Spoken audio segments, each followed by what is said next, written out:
Good evening, curious listeners, and welcome to Wilhelm Presents Frightening Tales and Other Weird Stories. I am your host, Wilhelm. Each week I invite you to dim the lights and settle in as we explore a dark and unsettling tale of the paranormal. Stories conjured by authors from all over the world. If you dare to share a fiction of your own, submit it at frighteningtales.com. Should you find yourself still hungry, there's more than 120 previous episodes awaiting you, patiently in the dark. Today's tale is adapted from a story written by Douglas J. Moore, an author from New England who writes horror, speculative fiction, and alternative history. His work is often inspired by lost and legendary New England and the classic writers who hail from the region. His collection of mid-2000s science fiction stories, This World Is Not Conclusion, can be found on Amazon. A link in the notes. Here's his tale, Kay and the Black Cat.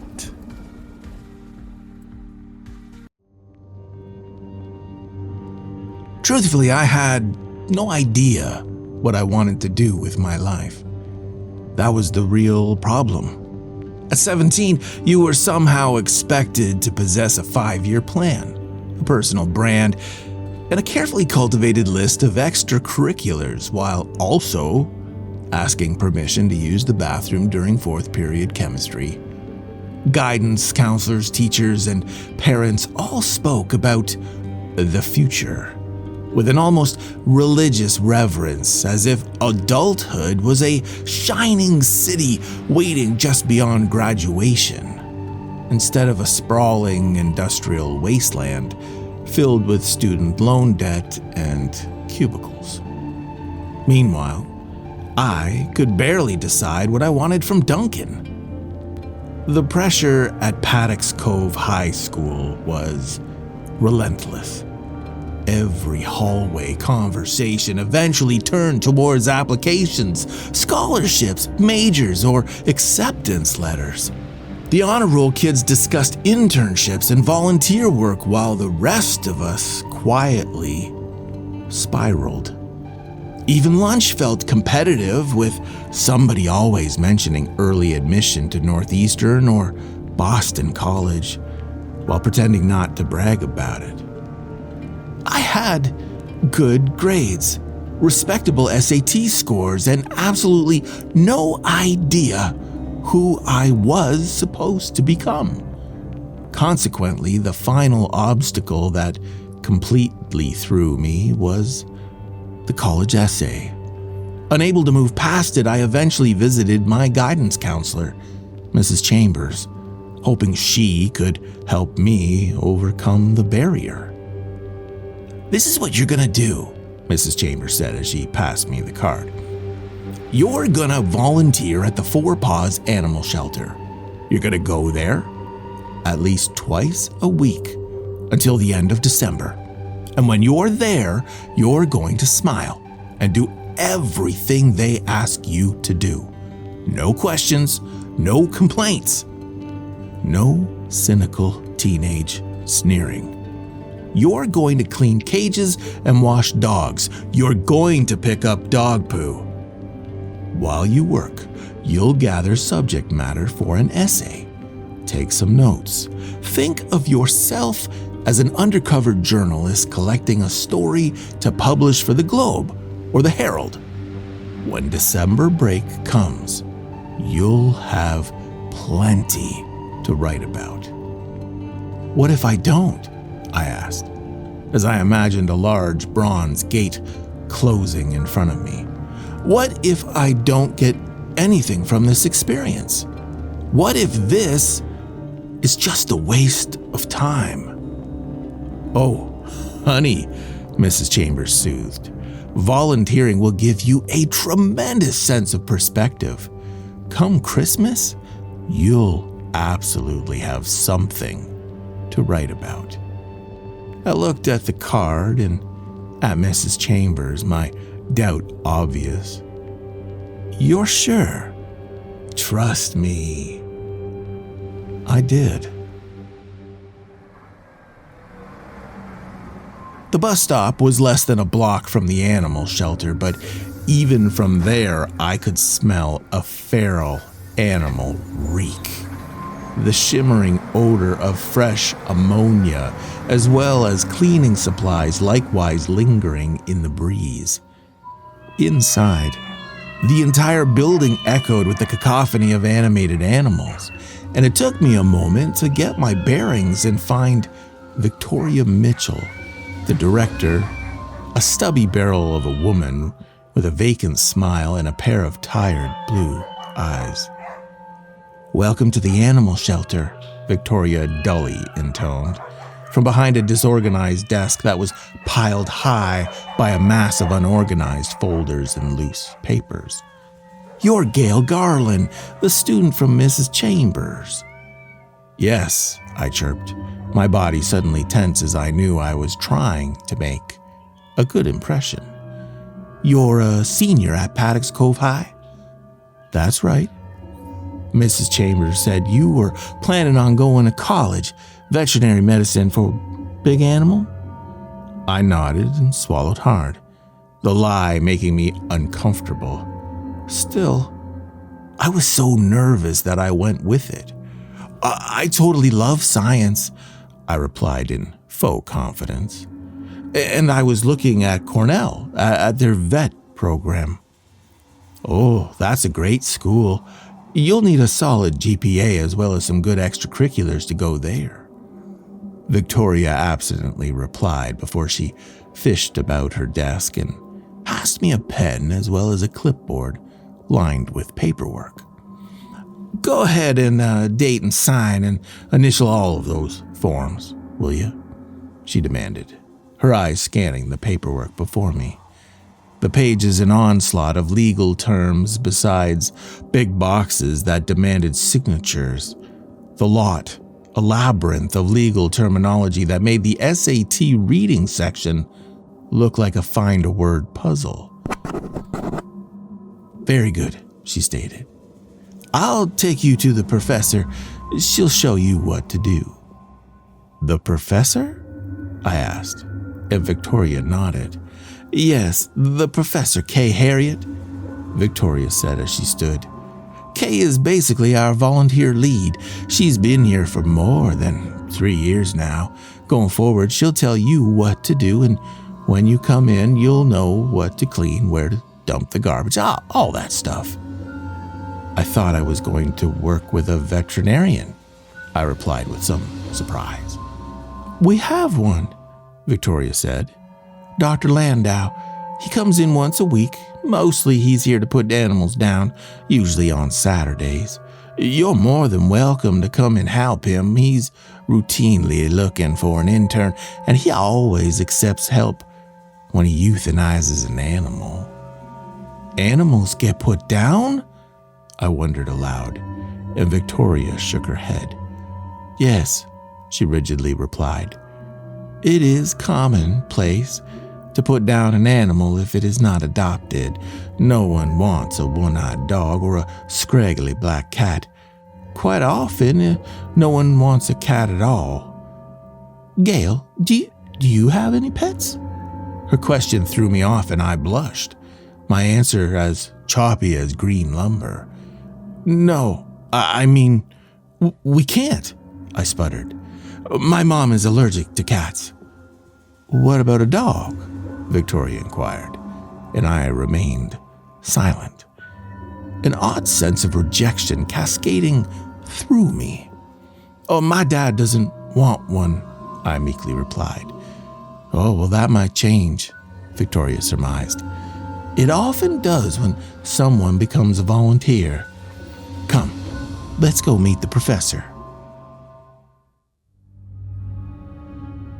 Kay was in the cat kennel, scooping up a flat brown fecal pancake from an overflowing litter box, the reek of cat spray so overwhelming that I had to stifle a gag. Our mutual introduction was quick. Victoria grumbling about me being a senior at Paddocks Cove High School and that Kay should show her what we do here. A fat Garfield-like orange tabby roamed my shoes. Victoria then left us, and I followed Kay to another table at the rear of the cat kennel. The staggering feline reek so overwhelming that I grew unsteady and I had to lean against the wall to prevent myself from collapsing. So, when I start my shift, I do all the litter boxes, Kay stated as she pointed to a series of ugly rectangular troughs filled with grainy cat litter and riddled with oily brown stools. First, scoop, and then as necessary, change the litter. If all you have is urine, well, you know. Here Kay paused and, with a wry grin, said, "If it's yellow, let it mellow." "That's why it smells so bad in here?" I replied. "Pretty much," she shrugged. "On hot days, it's much worse." We both laughed, and I immediately felt an affinity for Kay. Her pleasant demeanor welcoming, and her blue boat shoes, gray slacks, ash-hued Oxford, and olive-colored cardigan reminded me of my English teacher, Mrs. Castiglione. "It really smells terrible in here," I said. "We can open a window," Kay explained, as a trio of cats suddenly swarmed her legs, Kay leaning over to pick up a sleek, ebony-hued feline, the creature mewing at her while she scratched its ears and back. "Aren't you a beauty?" she cooed, as if she were cradling an infant. "Such a good little one. So smart. So wise." A moment later, the black cat was back on the floor, Kay smiling down on it. "Who's a good girl in need of a home? You are so pretty." "People really adopt the cats?" I asked, and Kay winced. "Some get adopted," she said as a frown marred her face. "But most don't. Most often, no one adopts a black cat. They simply don't want them." "Well, why not?" "Black cats are bad luck," Kay replied. "People are superstitious. Even now, long after the Enlightenment and the Industrial Revolution, people still believe in magic. People still think that cats have special powers, that they're magical." "I guess," I declared. "But I don't believe in any of that. No one I know believes in magic or ghosts." That might be true for you," Kay cautioned. "But throughout history, thousands of women have been executed for witchcraft, for casting spells, for being in league with the devil, their cats killed right alongside them. Millions of people still believe in magic. It's a hard thing to shake." The cats suddenly scattered, and I watched as one scrawny animal with a ratty tail skittering away from us, his dirty fur looking like it was home to an army of well-fed fleas. "You're going to be here 4 days a week?" Kay asked. "Yeah, I think so," I said. "Saturday, of course, that's the weekend." "You'll do fine," Kay replied with a thoughtful look. "You're going to learn a great deal." "Oh, that's great," I concluded. I hope so." "You'll do well here," Kay agreed. "Very well."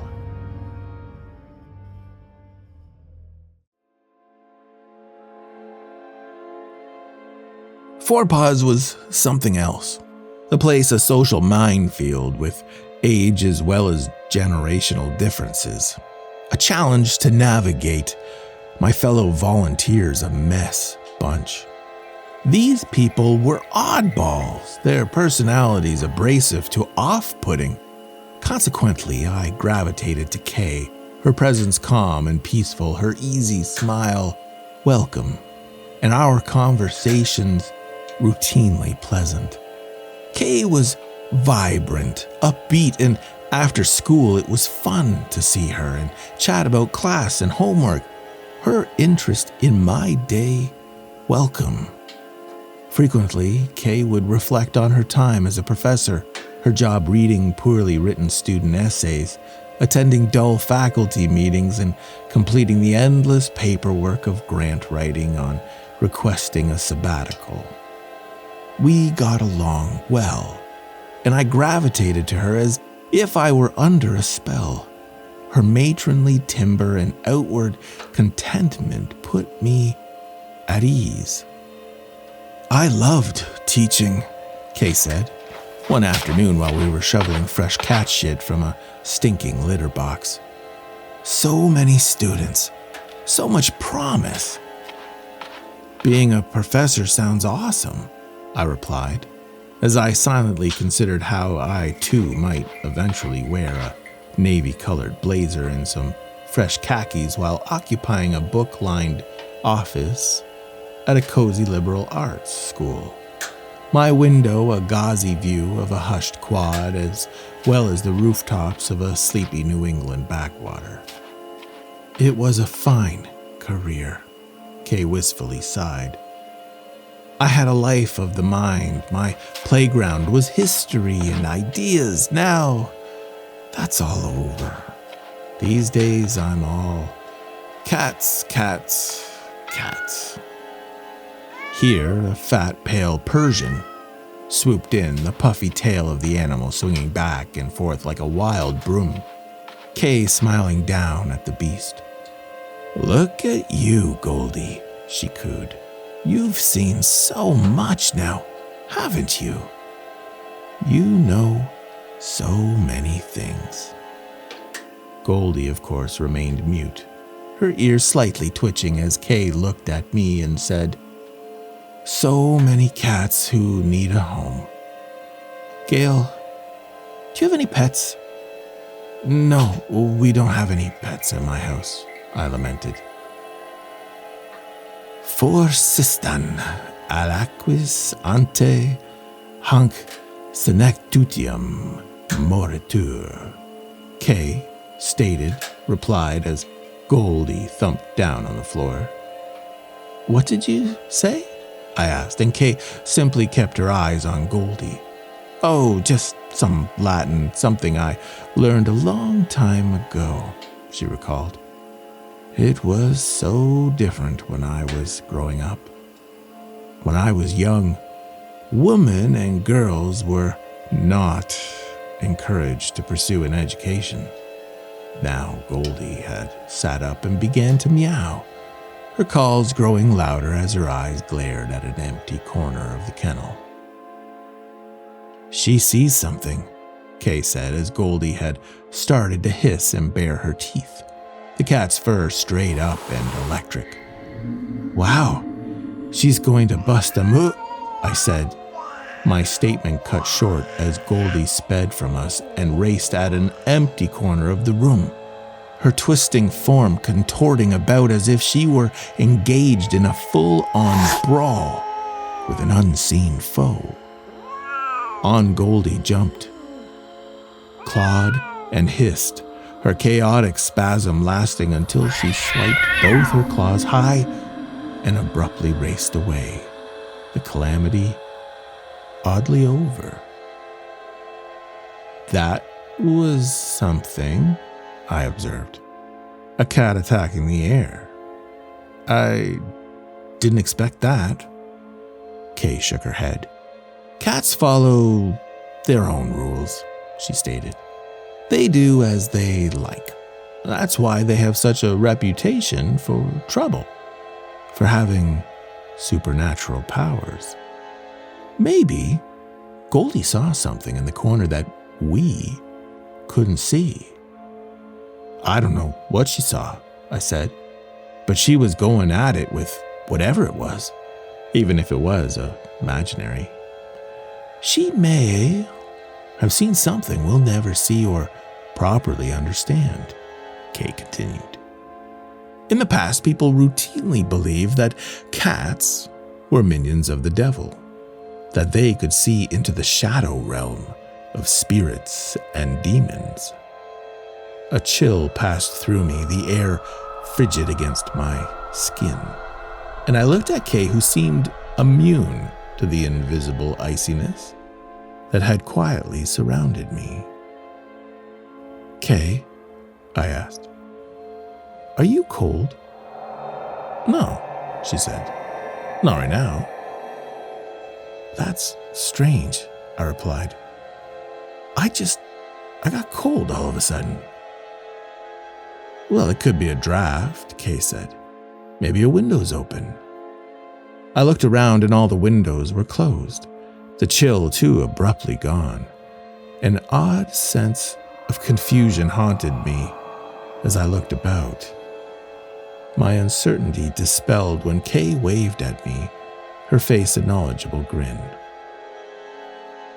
I have to ask, she hemmed, but can you help me this weekend with my yard?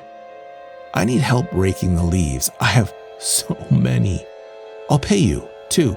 I have these large maples and a few oaks and, well, I don't want to hire a landscaper. They're way too expensive. I've got bags for the leaves, and you can rake, I'll scoop. It won't take more than a few hours. I answered without delay, my commitment certain. Definitely. What time on Saturday?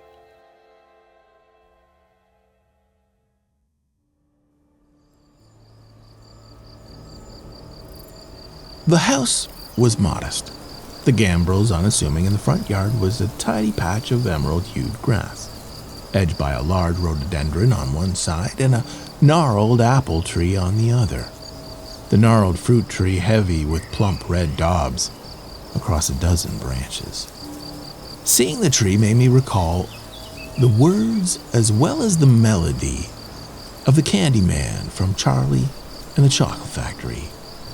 The song soon dismissed when I noticed a pair of rakes as well as 24 leaf bags on the front stoop. This was a workday. Kay met me at the door and ushered me into the kitchen, where she offered me a piece of apple pie as well as a glass of milk. We then moved to the dining room, where we sat across from each other at a large table, the top messy with innumerable books and loose papers. Looking around her house, it was filled with books, with wall-to-wall bookshelves stuffed to capacity, and piles of books across the floor beside the sofa and on top of another table. Amid all the books, there was a knobby old TV. This dust-covered idiot box pushed into a corner and likewise surrounded by books. Is that a black and white TV? I asked. I suppose it is, Kay softly replied. You don't watch TV? Not really, Kay cheerfully shrugged. I used to watch sitcoms, All in the Family, Maude, The Jeffersons. These days I don't feel like I have the time. I'm trying to finish my manuscript. A book? I beamed. You're writing a book. Cool. Kay smirked, my enthusiasm a novice's novelty. This'll be my third one, she stated with pride. My first one came out ages ago, long before you were born. What was it called? I asked. Oh, Kay sighed. You probably never heard of it. It didn't sell very well. I may know it, I cheered. I read a ton. Of course, this was a lie. Sure, I read for school, and with Romeo and Juliet, The Lord of the Flies, and The Catcher in the Rye all finished from cover to cover. However, I generally found reading boring, with books, to me, way less interesting than movies. As a professor, Kay explained as she sipped her tea, My book was for a scholarly audience. What I wrote about was quite hermetic. Hermetic? Yes, Kay replied with dismay. Hermetic. That's not really an SAT word, I stammered. No, it isn't, Kay curtly replied, her irritation obvious. Anxious, I stood up and made my way to the closest bookshelf, the thing stacked so full that it looked like it might either collapse on itself or fall forward and bury me. Outside of a library, I'd never seen so many books, but I'd also never known a college professor or anyone else engaged in the life of the mind. At my house, we watched TV, lots and lots of TV. Three's Company, Monday Night Football, The Jenny Jones Show, movies too. We watched tons of movies, all of them on VHS. Here, though, there were books. Hundreds of them, each volume tight to another, their spines crooked and cracked, their pages yellowed by time. I looked at the titles and drew a blank. Belial, His Shape, Form, and Conjuring. Malleus Maleficarum? On Gray Paper, The Proper Application of the Esoteric. Witchcraft in the Early Medieval Mind. Theological Treatise on Witchcraft, Magic, and Spellcasting. Preternatural Dusseldorf and the Rhine Valley, 1000 to 1500. My books, Kay sighed with satisfaction. It took me a long time to collect them. Years. Most of them came from Germany and France when I was there researching the 17th century witch trials.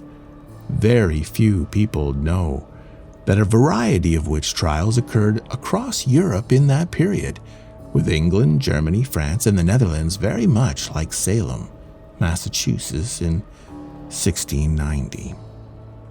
It was as if the entire Christian world all went simultaneously crazy about evil women casting spells. I've never heard of any of these books, I stated. None of them are on the shelves at the library or over at Borders. That's right, Kay explained. Der Siegelring Salomonis, or the Signet Ring of King Solomon, has been out of print for more than 200 years. So that's like an antique. Yes, Kay replied. It is. Most of my books are antiques, rare books, if you like. I've spent more than 50 years researching magic and witchcraft. I've always thought that the European panic over witches was a response to the discovery of the New World, as well as fears of the Ottoman Empire. You don't believe in witches? I asked, and Kay smiled, her eyes sparkling.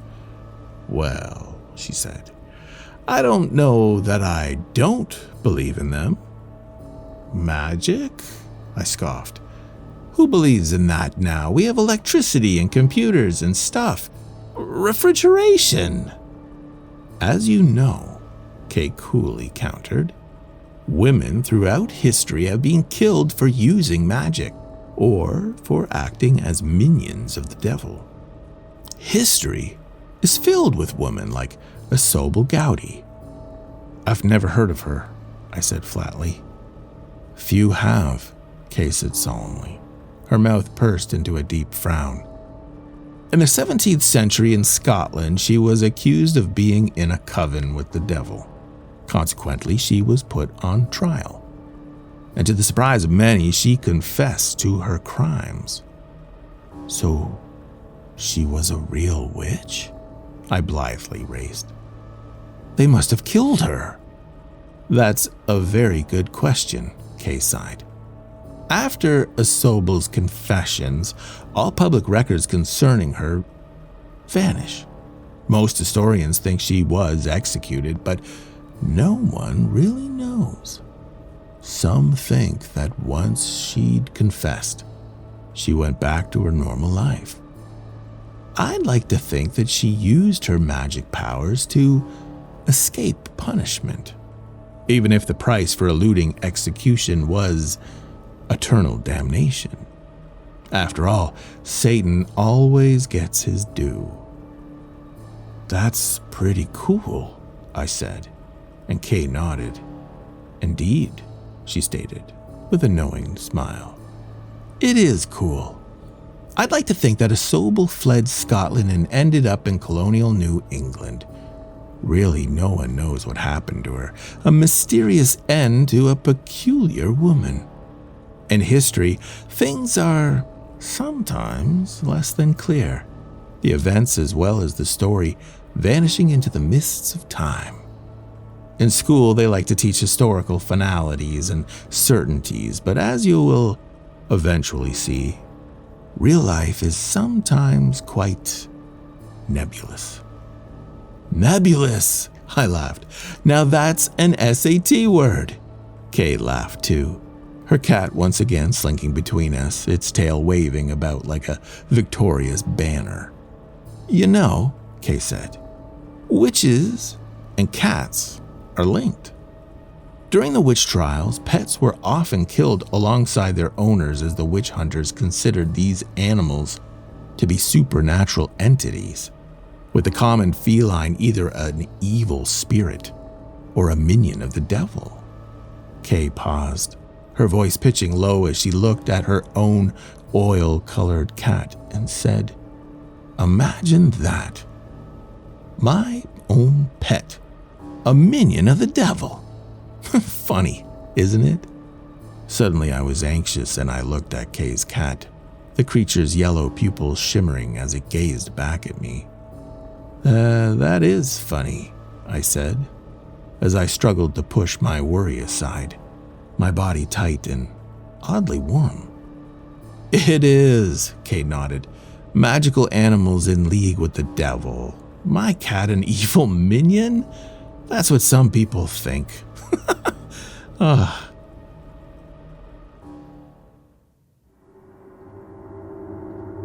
We were then in the backyard, the tall oaks and maples magnificently illuminated under the fragile fall sunlight, their abandoned leaves haphazardly lost across the lawn.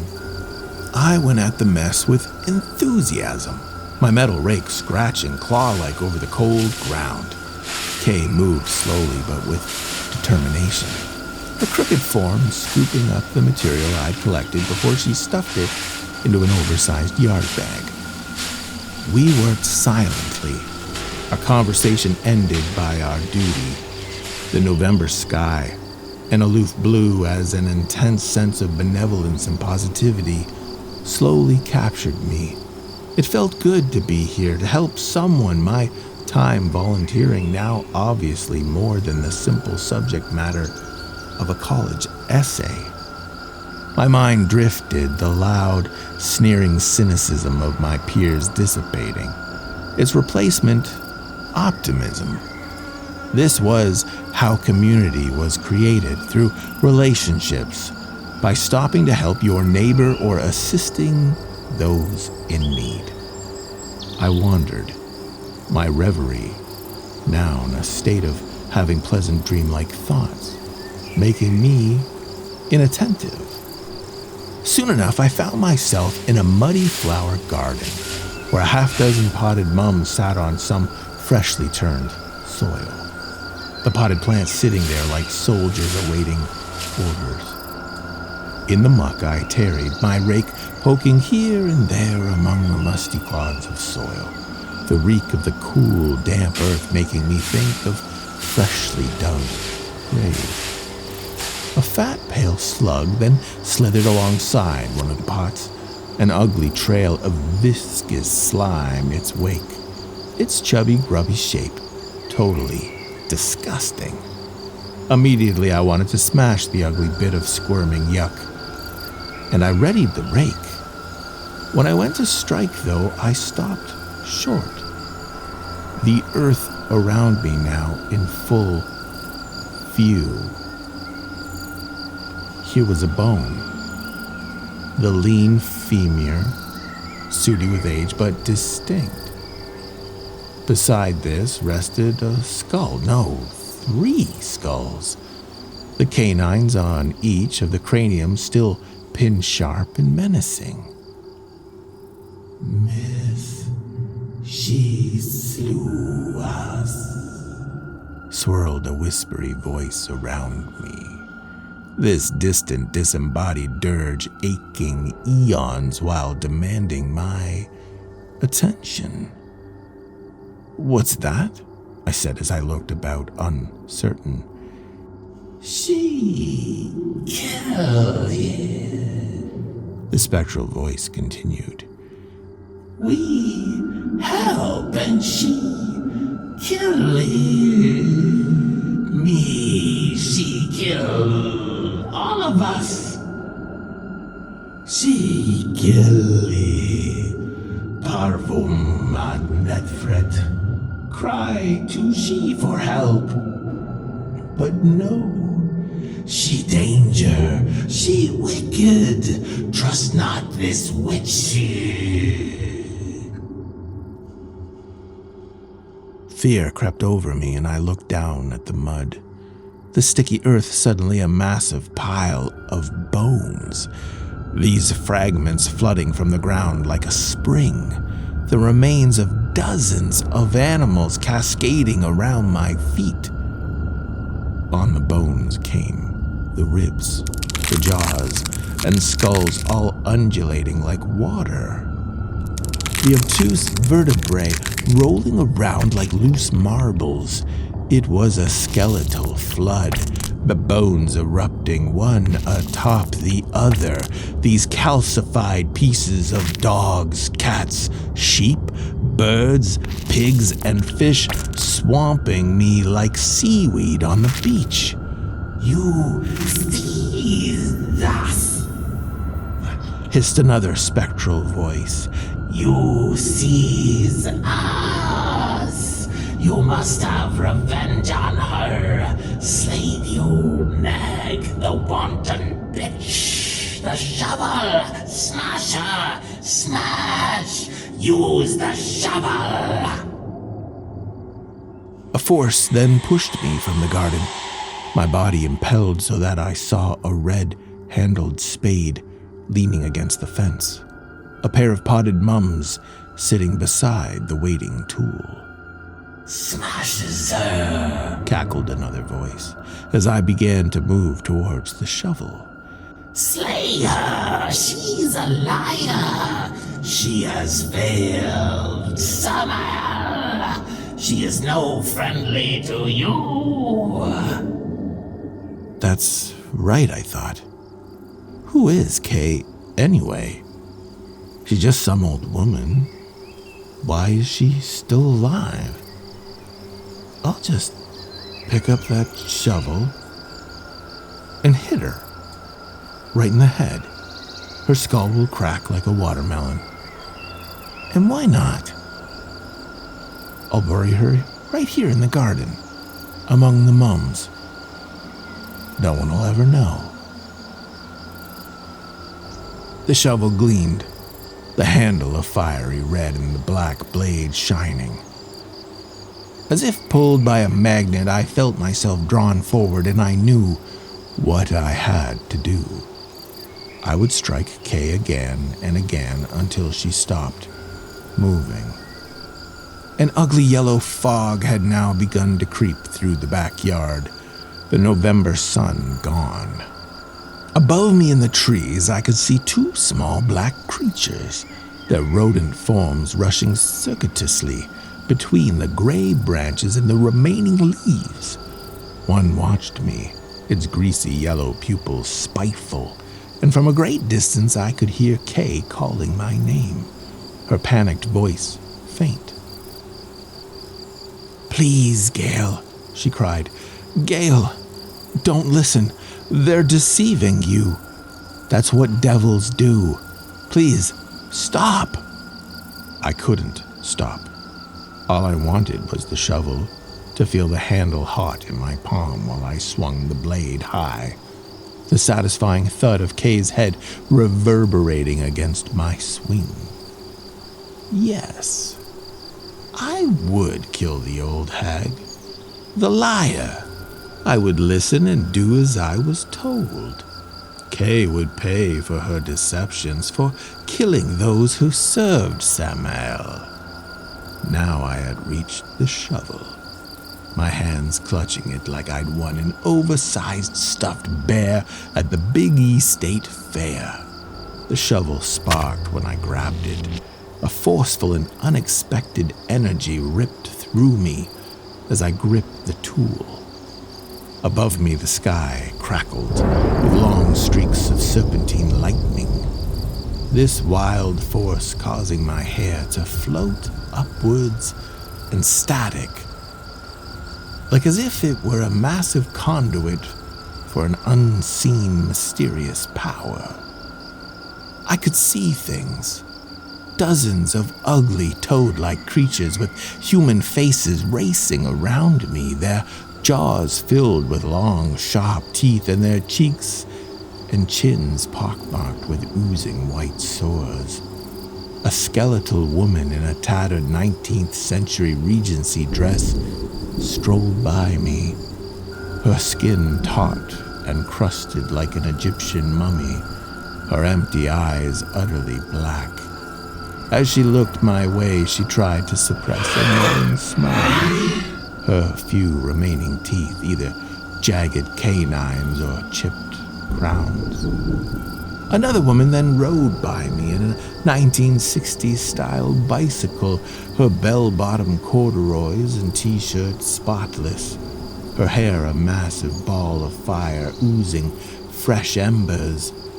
In passing, she waved at me, her wake a sooty haze that wafted up and into the air and slowly vanished, my nose burning with the odor of a low tide. I was now dizzy and struggling to stand, the shovel dead weight. Kay's coming at me from far away, her voice high and alarmed. As I turned to face her, my whole body resisted an unseen tide-like force holding me in place. I tried to scream, but I couldn't. My mouth stubbornly closed as I grew faint. My final vision, that of Kay, standing over me, her form awash in yellow light, while I slid, unconscious. When I woke up, my body hurt. Overall, I didn't feel much like moving. The clunky monitor beside my bed and a Atari-like screen of my vitals, popping. Beep, beep, beep. My mom was there, her face pale, her eyes exhausted.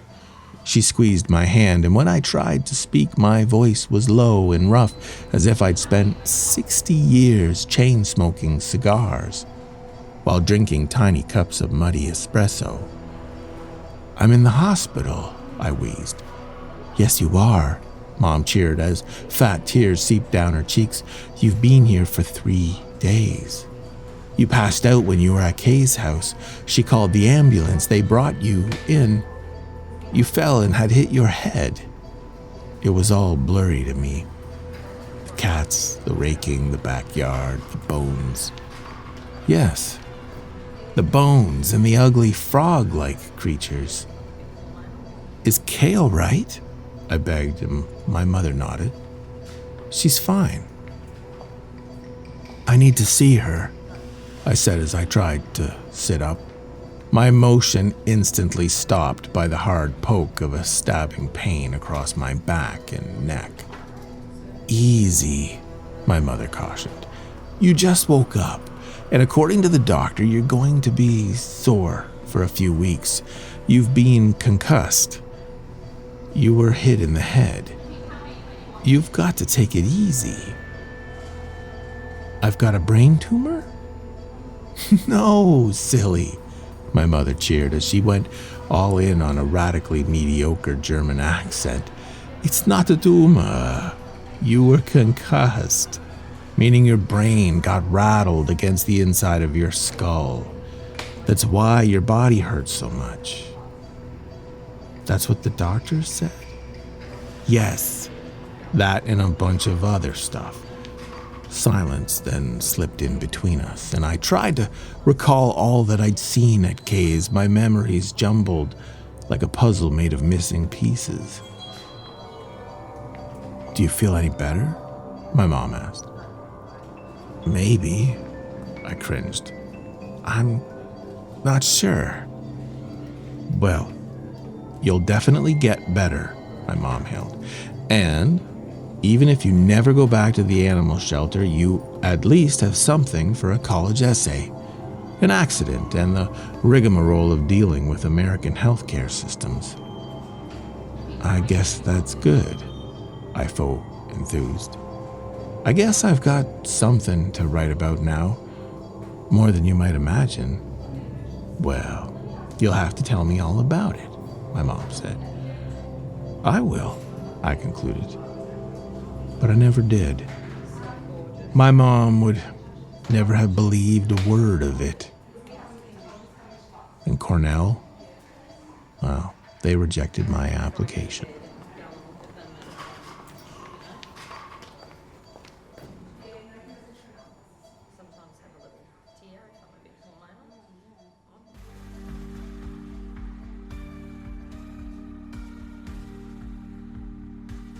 Thank you, dear listeners, for venturing into the dark with me tonight. Return next week for another dark tale, lurking just beyond the veil. If you enjoyed your journey with me, support my work. Like, subscribe, rate, or leave a comment wherever possible. Most of all, share frightening tales and support the authors who dared to dream these machinations. Buy their books, read their writing, watch their videos. Whatever you can. Until next time, when a new tale creeps across the airwaves, listen closely, if you're brave enough.